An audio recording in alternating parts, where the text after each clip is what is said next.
We begin with breaking news at this hour. Reports of a shooting out in West Spokane. This is on Sunset Hill right now, right across from the Motel 6 on Russell Street. This is just off of Sunset Boulevard. As you can see, there is a heavy police presence on scene right now. We have multiple crews on the scene as well, working to get information tonight. Thank you for joining us for KREM 2 News at 6. I'm Mark Hanrahan. And I'm Whitney Ward. Here's what we know right now. There were reports of shots fired right around 5:15 this evening. This is right near the Finch Arboretum. We are still working to get details about how many people may have been involved. We find our Kyle Simchuk at the scene right now. Kyle, we know there are a ton of police officers on the scene. What can you tell us about what's going on from your vantage point right now? Well, yeah, Mark, and we're quite a ways away. Spokane police are keeping us back for our own safety. And just in the last 30 seconds or so, police officers actually extended this crime scene right to where we are. What we know right now is that Spokane police are responding to shots fired near the Motel 6 off Sunset Boulevard. An officer told us they are still looking for at least one suspect, and we don't know the extent of any injuries. We're just seeing a large response. There's some yellow crime tape up outside the Motel 6. And, there's a lot of homes and apartments in the area, so police have Russell Road blocked off, and they are redirecting traffic. Now, obviously, we have a lot of questions, and we're working to get more information. And Mark and Whitney, we'll check back in with you just as soon as we do. Sounds good, Kyle. Of course, this is a developing situation, so we will continue to track this situation as we learn more tonight. In the meantime, for the very latest, remember you can always check krem.com. We'll check back with Kyle here a little bit later in our broadcast. In other news this evening, an 18-year-old University High School student has been arrested for making threats. Classes, in fact, were canceled at the high school today after threats that someone was going to shoot up the school were passed around on social media. The school had originally just delayed classes by 2 hours, but they ended up canceling class altogether. Deputies had received a tip early this morning.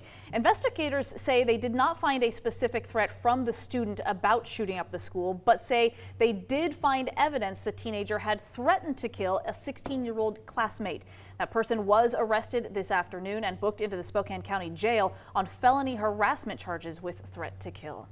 Another student was also arrested today for making a threat at school in Medical Lake. Earlier this week, a student had notified a school resource officer of another student's possible social media threats. Officers say they did find evidence that person had been researching ways to carry out an attack at the school. Now, during a search, police say they found no weapons at his home or anything indicating that an actual attack was imminent. Right now, that suspect is in the juvenile detention center. The search is underway for missing Seattle Fire Deputy Chief Jay Schreckengoss. Went missing while hunting near Cliffdale. His family says they last heard from him on Tuesday. While out searching this week, sheriff's deputies did find his truck, but so far not him. We have a lot of volunteers, great volunteers right now. We don't need spontaneous volunteers at this moment. It is believed he went hunting alone, but was planning to meet up with his son. A 50-person search crew and even a drone with a thermal imaging camera are being used to try to locate him. Today marks day 4 of him being missing. The Yakima Sheriff's Office says that he is a survivalist and had the proper equipment on him when he left. In other news, anti-tax activist Tim Eyman is reportedly missing court-ordered payments. So he was hit with a multi-million-dollar fine for violating campaign finance laws. According to documents filed in U.S. bankruptcy court by Attorney General Bob Ferguson, Tim Eyman has not made the last 2 monthly payments on that fine and is now considered to be in default. Ferguson is now requesting a Chapter 11 trustee be appointed with the power to make payments from Eyman's estate, saying Eyman has been unwilling to be transparent about his financial dealings. We did reach out to Eyman for comment, but have not heard back.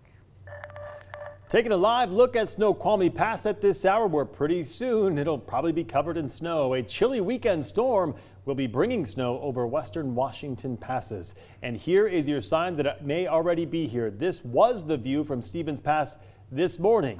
While it wasn't enough snow to cause any disruptions, WashDOT wants to remind you that conditions can change rapidly, so get ready for winter driving. My goodness, here we go, right? Here we go. The Washington Department of Transportation is warning that staff shortages could mean that some roads and passes might be closed longer than normal this winter. So the DOT also says they simply have fewer resources to plow all the roads. The department saying it is down almost 300 people from what is considered typical winter staffing levels. Safety does remain their top priority, but some roads, they say, simply will not get the same level of service as they have in years past. They may be plowed less frequently. emergencies. Some roads won't be staffed 24 hours a day. Some lanes of the freeway may still have snow and ice, while crews focus on just 1 or 2 lanes to keep those clear and open.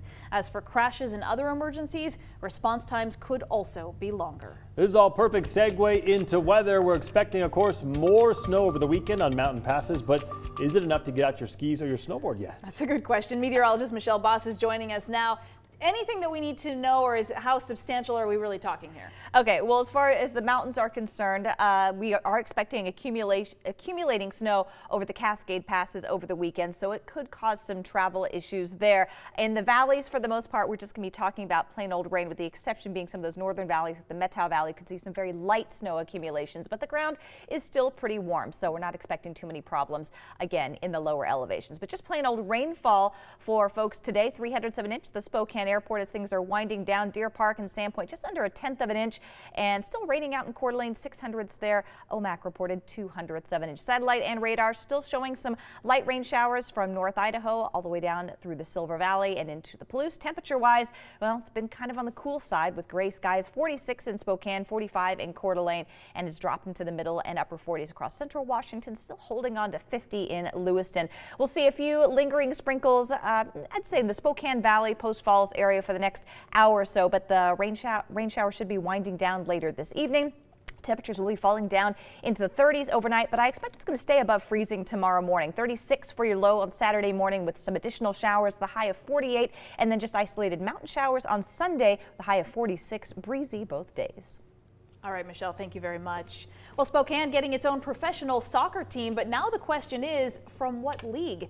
In 2020, USL Soccer had announced plans to bring a men's and women's team to town. Well, now another organization wants to bring a different league to the city. Before going to breaking news, our Kyle Simchuk explained how this is complicating things.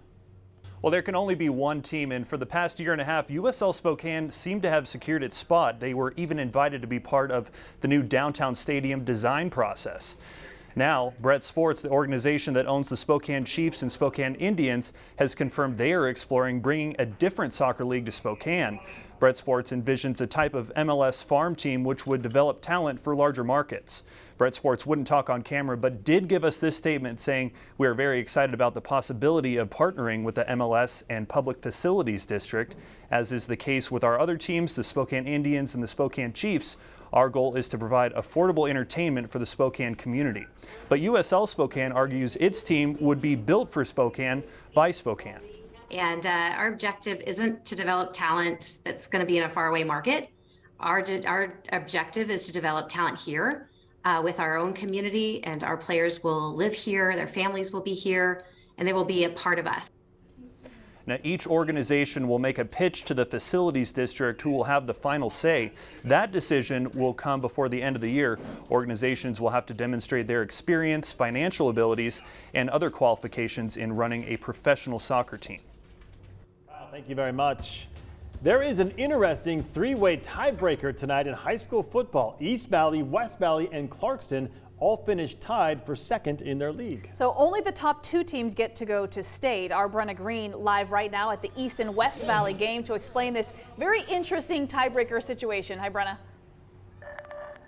Hi guys, yeah, for the second straight week we have a tiebreaker in a league here to decide who goes to state playoffs. Last week it was Idaho, this week in Washington. Shadle Park already wrapped up the #1 seed in the 2A GSL, so they're good to go. They get to rest this week. But as you mentioned, West Valley, East Valley, and Clarkston all tied for that second seed, and the 2A GSL only sends 2 teams to state. Now I'm going to step out of the way here because this game between East Valley and West Valley is going on right now. The reason why East Valley and West Valley are playing is because East Valley and West Valley did not play earlier on in the season because West Valley had COVID problems, so they did not get to play that game. So those 2 teams match up first. Then whoever wins that game goes on and plays Clarkston. They are playing 2 10-minute halves.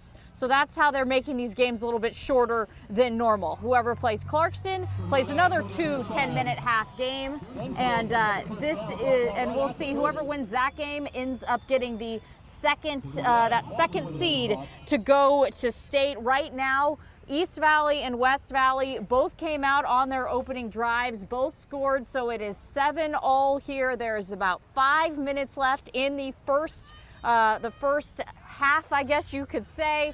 Of course, we are going to have way more games than just this one tonight. We are going to have games in Idaho as they have their state quarterfinals, and we have crossover games in Washington at the 4A and 1A level. Whoever wins those crossover games also bound for state. Reporting in Central Valley. I was going to say Clarkson. That'd be a long ways away. Reporting at Central Valley High School. I'm Brenda Green, KREM 2 Sports. Brenda, thank you very much. It's all a lot to keep track of, a lot of moving parts, right? Gets confusing. Yeah. All right. Well, since this summer, Coeur d'Alene has been the scene of many violent crimes, but police say that is starting to decrease.